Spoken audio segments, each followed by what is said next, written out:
அஸ்ஸலாமு வரஹ்மத்துல்லாஹி வபரகாத்துஹு. குட் மார்னிங் பிள்ளைகளா. இத்தனை நாளைக்கு அப்புறம் சந்திக்கிறோம். எல்லாரும் சுகமாக இருக்கிறீங்களா? என்ன செய்திகள்? எல்லாரும் புலம்பி கஷ்டப்பட்டு படிப்பீங்க சரியா? என்ன செய்ய, கொஞ்ச நாள் தானே கஷ்டப்பட்டு படிப்போம் சரியா? இந்த டேர்மை முடிச்சிட்டா பெரிய ஒரு லோடன் குறைஞ்சிடும். தேர்ட் டேர்ம்லாம் எப்படியோ ஸ்கூல் இருக்கும். அப்போ அதில் பேத்துக்கொள்ளணும். எப்படி இதுக்கு மட்டும் எப்படியாவது கஷ்டப்பட்டு படிச்சிருங்க.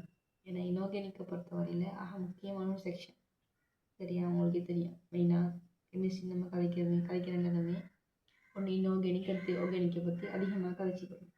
இன்ஆர்கானிக் விருப்பம் இல்லாமல் போனால் ஒரு பெரிய ஒரு லெசன் வர நம்மளுக்கு எந்த பாடத்தையும் விருப்பம் இல்லாமல் படிக்காங்க. கஷ்டப்பட்டாவது விருப்பத்தை எடுத்துக்கோங்க. விளங்குதோ இல்லையோ எப்படியாவது விளங்கி கொள்ள பாருங்கள். அடுத்தது இன்ஆர்கானிக்கில் ஒரு விஷயம் இது என்ன அப்படின்னா, ஒன்னோட தொடர்பு மிச்சம் குறைவாக தான் இருக்கும். அதுக்கு எஸ் விலங்காட்டி எஸ் விலங்கையில் நீக்க தேவையில்லை. அடுத்து அதை எஸ் படிக்காட்டி நீங்கள் பி படிக்கையில் அது நீக்க தேவை. பிஏ படிச்சுட்டு போகலாம். உங்களுக்கு ஒரு எல்லாத்தையும் சேர்த்து சமரியாக உங்களுக்கு தந்துப்படும். இப்போ சமரியாக வர நேரம் உங்களுக்கு அது ஈஸியாக இருக்கும். இப்போ எஸ் படிக்கையில் பிஏ விட்டுருவோம். பியில் 13வது கூட்டம் படிக்கையில் அப்போ எப்படி எனக்கு 16வது கூட்டம் விளங்கும்? அந்த சீன்லாம் கிடையாது. உங்களுக்கு நார்மலாக ஒவ்வொரு கூட்டங்களாக தனித்தனியாக பிரிச்சுட்டு போயிட்டு கடைசியில் மொத்தமான ஒரு சமரி உங்களுக்கு தரப்படும். அப்போ அதில் உங்களுக்கு இன்ஷால்லா பிக்கப் பண்ணிக்கொள்ள இயலும் சரியா? ஒவ்வொரு கூட்டங்களையும் படிச்சுட்டு போங்க. ஒரு கூட்டம் விளங்காட்டி அடுத்த கூட்டமும் விளங்காதுன்னு நினைக்க தேவையில்லை, விளங்கும் சரி. அப்போ எங்களை பொறுத்தவரையில் எஸ்பிடியை பொறுத்தவரையில் இது ரிஸ்கி மிஸ் செஞ்சாங்க. பிஏ பொறுத்தவரையில் நுஸ்ரா மிஸ் 13, 14, 15 கூட்டங்கள் செஞ்சாங்க. நான் 16வது, 17வது, 18வது கூட்டங்களை செய்யும் சரி ரைட். இன்றைய பொறுத்தவரையில் 16வது கூட்டத்தை பற்றிய தகவல்கள் பார்ப்போம். என்னென்ன விஷயங்கள் அதை தெரிஞ்சு கொள்ளணும் அப்படி. நோட்ஸ் எப்படி போவோம் அப்படின்னா, டியூட் தர மாட்டேன், வளமையாக வாயால் சொல்கிறது தானே. அப்போ இப்போது விளக்கப்படுத்தி நோட்ஸை சொல்லுவேன், பெறலாம் எழுதிக்கிட்டே போங்க. அப்போ உங்களுக்கு அது டைம் சேவிங் ஆகிக்கும் சரி ரைட். இப்போ 16வது கூட்டத்தை பொறுத்தவரையில் நம்ம பொதுவாக சொல்லுவோம் செல்கோகன்ஸ்னு சொல்லுவோம். அதுதான் அதனுடைய பேர். இப்போ ஒவ்வொரு கூட்டங்களுக்கும் ஒவ்வொரு பேரிக்கும் சரியா? செல்கோகன்ஸ்னு சொல்லுவோம். 16வது கூட்டம்.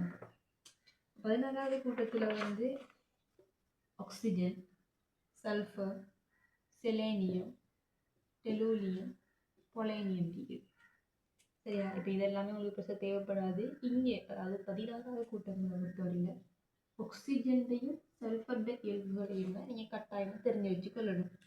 அது இல்லாமல் காமன் பீரியோடிக் ட்ரெண்ட்ஸ் இருக்குது. அந்த ட்ரெண்டோட கொஞ்சம் தெரிஞ்சு வச்சுக்கிட்டா சரி சரியா? அப்போ இதை பொறுத்தவரையில் இங்கே ஆக்சிஜன் மட்டும்தான் வாயுவாக இருக்கும். மற்ற எல்லாமே மிச்சத்துக்கு போகிற எல்லாமே சொலிடாக தான் இருக்கும். சல்ஃபராக இருந்தாலும் சொல்லிட்டா, செரனியமாக இருந்தாலும் சரி, அது எல்லாமே சொலிடாகத்தான் இருக்கும். இன்னொரு விஷயம் இது என்ன அப்படின்னா, அதாவது கொமனாக இதெல்லாம் ஈஸியான விஷயங்கள். ஒவ்வொரு பாயிண்ட்ஸாக ஞாபகம் வச்சுக்கிறது. இது கேஸஸ், மற்ற எல்லாமே சொலிடாக இருக்க போகுது. அடுத்தது என்ன அப்படின்னா, இந்த ஆக்சிஜனும் சல்ஃபரும் தான் இந்த இடத்துல நான் மெட்டலாக இருக்க போகுது. அதாவது அலோகங்களாக இருக்கிறது. மற்ற எல்லாமே உலோகங்கள் இல்லை. அதே மாதிரி உலோக போலிகளும் அதை மென்ஷன் பண்ணுறதுக்கு ஒரு அதை சொல்கிறது என்ன அப்படின்னா, உங்களோட ரிசோர்ஸ் புக்கில் ஒரு வேர்டன் யூஸ் பண்ணுறாங்க. என்ன அப்படின்னா,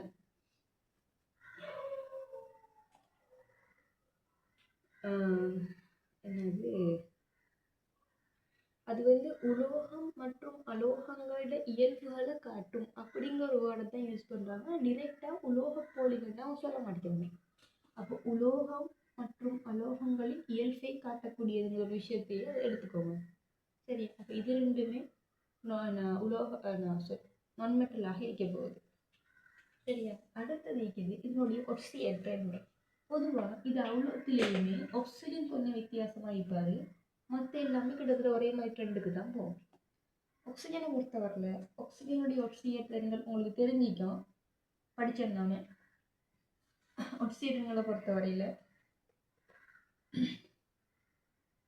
-2 இருந்து +2 மட்டும் இருக்கும். ஆக்சிஜனுக்கு -2 இடையில -1 -12 0வாக இருக்க போகுது. எத்தனை ஆக்சிஜேட்டங்கள் இருக்குது சரி? அப்போ -2 பொறுத்தவரையில் நம்ம பொதுவாக என்ன ஆக்சைட்னு சொல்லுவோம். அதே மாதிரி -1 பொறுத்தவரையில் பெராக்சைடுன்னு சொல்லுவோம். -1/2 பொறுத்தவரையில் சூப்பர் ஆக்சைடுன்னு சொல்லுவோம். சரியா, சூப்பர் ஆக்சைடுன்னு சொல்லுவோம்.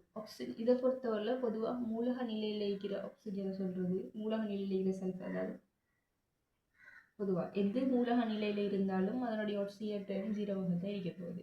இப்போ இங்கே பொறுத்தவரை ஆக்சிஜனை பற்றி கழிச்சிட்டு போகிறோம். அப்போ ஆக்சிஜன் மூலக நிலையில் இருக்கிற நேரம், அதாவது O2 இருக்கிற நேரம், இல்லாட்டி ஆக்சிஜனாக O2 இருக்கிற நேரம்,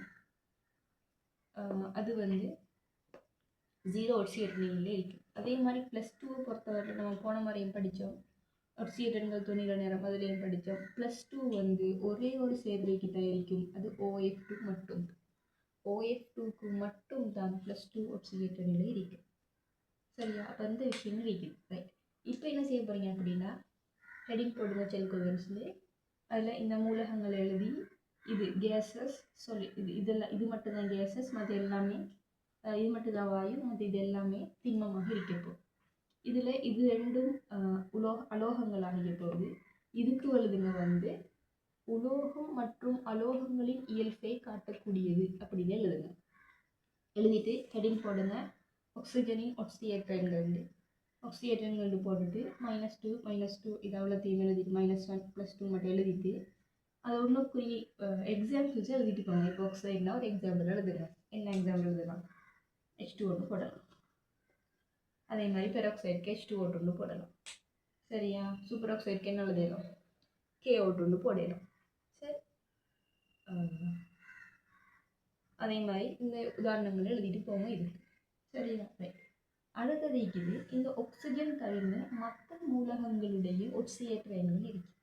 அப்போ அதுக்கு பொதுவாக சொல்கிறது என்ன அப்படின்னு உங்களோட ரிசோர்ஸ் புக்கில் ஒரு வேர்ட் சொல்லிடுறாங்க. என்ன அப்படின்னா, -2ல் இருந்து +6 வரையும் உள்ள இரட்டை எண்கள் தான் இதனுடைய ஒட்சியேற்ற எண்களாக இருக்க போகுது. நினைக்கிறேன் -2ல் இருந்து +6 வரையான ஒட்சியேற்ற எண்கள்.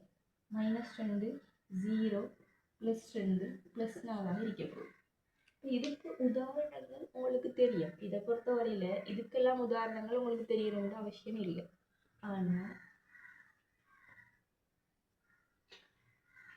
ஆனால் இங்கே இதுக்குரிய உதாரணங்கள் உங்களுக்கு சல்ஃபர் சம்மந்தப்பட்ட உதாரணங்கள் தெரிஞ்சிக்கணும், உங்களுக்கு தெரியுமோ கூட. இப்போ சல்ஃபருக்கு சொல்லலாம், இந்த -2க்கு கூட சொல்லணும். H2S சொல்கிறது 0 ஒட்சியேற்ற ஒன்று S8 சொல்லலாம். அப்படி சல்ஃபர் வார நிலைமை அதாக இருக்கலாம். அப்போ அதெல்லாம் அதனுடைய ஒட்சியேற்ற நிலைக்கு போகுது.